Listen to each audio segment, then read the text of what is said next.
সুন্দরবনের বিচ্ছিন্ন দ্বীপসাগরে দুর্গোৎসব কমিটিগুলোকে দুর্গাপুজোর অনুদান স্বরূপ রাজ্য সরকারের তরফ থেকে তুলে দেওয়া হলো চেক।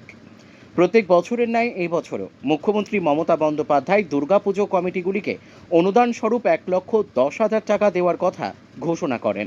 শনিবার দক্ষিণ 24 পরগনা জেলার গঙ্গাসাগরের বিডিও অফিসে সাগর ব্লকের সাগর থানা ও গঙ্গাসাগর কোস্টাল থানার ব্যবস্থাপনায় গঙ্গাসাগরের 28টি দুর্গাপুজো কমিটির হাতে অনুদান স্বরূপ 1,10,000 টাকা করে চেক তুলে দেওয়া হয়।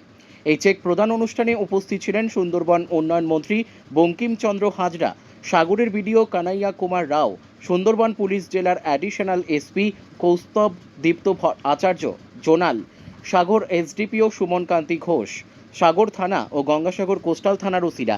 এই চেক প্রদান অনুষ্ঠান থেকে পুজো কমিটিগুলোর জন্য একাধিক গাইডলাইন জারি করে পুলিশ প্রশাসন। কমিটিগুলোকে শান্তি শৃঙ্খলা বজায় রেখে পুজো পরিচালনার বার্তা দেওয়া হয় পুলিশের তরফে। পাশাপাশি প্রতিটি মণ্ডপে নারীদের নিরাপত্তার উপর জোর দেওয়ার কথাও বলা হয়। গত বছরের তুলনায় এবছর পুজো কমিটিগুলোকে পুজোর অনুদান বাড়িয়ে 1,10,000 টাকা দেওয়ার কথা ঘোষণা করেছিলেন মুখ্যমন্ত্রী মমতা বন্দ্যোপাধ্যায়। মুখ্যমন্ত্রীর ঘোষণা অনুযায়ী সাগরের পুজো কমিটিগুলোকে তুলে দেওয়া হলো চেক। রাজ্য সরকারের তরফে পুজোর অনুদান হিসেবে চেক হাতে পেয়ে খুশি পুজো উদ্যোক্তারাও। আমাদের সুন্দরবন পুলিশ জেলার মাননীয় পুলিশ সুপার ডক্টর কোটেশ্বর রাও আইপিএস স্যারের পক্ষ থেকে প্রাক শরৎ শুভেচ্ছা এবং যথাযোগ্য সম্মাননা জ্ঞাপন করছি। ইতিমধ্যে আমাদের সম্মানীয় এমপি সাহেব যেটা বলেছেন যে সুন্দরবন পুলিশ জেলার চেক ডিস্ট্রিবিউশন যে অনুষ্ঠান তার শুভ সূচনা আমরা কপিল মণির আশীর্বাদ ধন্য একটি বিশেষ স্থান মাহাত্ম সম্পন্ন যে গঙ্গাসাগর এবং সাগর অর্থাৎ সাগর থানা এবং গঙ্গাসাগর কোস্টাল থানাকে নিয়ে শুরু করেছি, কেন তার আশীর্বাদকে পাথর করে আমাদের আগাম যে শারদীয় দুর্গোৎসব এবং তার পরবর্তী এই অঞ্চলের সব থেকে বড় যে গঙ্গাসাগর মেলা সবটাই যেন আমরা সুচারুভাবে সুসম্পন্ন করতে পারি, তাই তার আশীর্বাদ প্রার্থনীয়।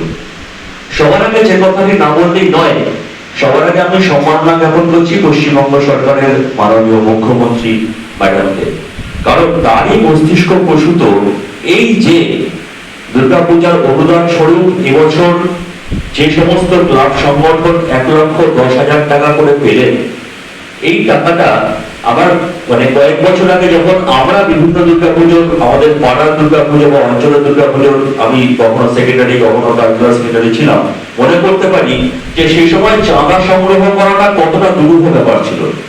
প্রথমে আমাদেরকে একবার সমস্ত বাড়িতে বাড়িতে গিয়ে নাম লিখে বিল লিখে আসতে হতো, তারপরে ওনারা বলতেন মাসের শুরুর দিকে এসো, তখন হয়তো যে অ্যামাউন্টটা আমরা ধার্য করেছিলাম তার 50% পেতাম, আবার তৃতীয়বার গিয়ে বাকি টাকাটা দিয়ে যেতাম। সুতরাং এই ক্ষেত্রে কিন্তু মাননীয় মুখ্যমন্ত্রীর সৌজন্যে আমাদের 1,10,000 টাকা এবছর যে একতরফে আমরা পেয়েছি, এটা কিন্তু আমাদের একটা মানসিক শান্তি প্রদান করার বড় জায়গা।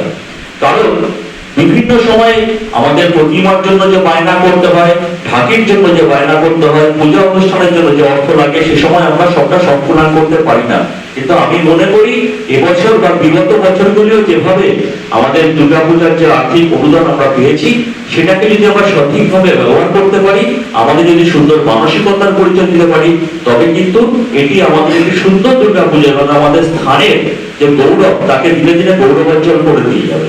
যারা আমাদের বাঙালির শ্রেষ্ঠ উৎসব দুর্গোৎসব অনুষ্ঠান করে থাকেন, ওনাদের মুখে হাসি দেওয়ার জন্য যে চেক প্রদান প্রোগ্রাম আজকে, সেই প্রোগ্রামে আমরা পেয়েছি আমাদের, আপনারা প্রত্যেকেই জানেন, পশ্চিমবঙ্গ সরকারের যিনি সুন্দরবন মিশন দপ্তরের ভারপ্রাপ্ত মন্ত্রী শ্রীযুত বঙ্কিম প্রোগ্রাম, সেই প্রোগ্রামে আগাম আপনাদের সবাইকে শারদীয়ার প্রীতি শুভেচ্ছা অভিনন্দন জানাই। আমাদের মহালয়ার মাধ্যমেই কিন্তু আমাদের মায়ের আবির্ভাব হয়, আমাদের নারী শক্তির আরাধনা হয়। মা আসছেন আমাদের সকলের জীবনকে সুন্দর রাখার জন্য, ভালো রাখার জন্য। তাই এই প্রোগ্রামে আপনাদের সবাইকে জানাবো যে বাঙালির পাশে মাননীয় মুখ্যমন্ত্রী মমতা বন্দ্যোপাধ্যায় আছেন। এই চেক প্রদানের মাধ্যমে আপনাদের এবং বাংলাকে নতুন রূপে সাজানোর যে উদ্যোগ উনি শুধুমাত্র করে রেখেছেন আমাদের বাংলাতে। তাই এই প্রোগ্রামে আমাদের জনদরদী নেত্রী, আমাদের বাংলার অগ্নিকন্যা মমতা বন্দ্যোপাধ্যায়কে আমি প্রণাম শ্রদ্ধা সম্মান জানিয়ে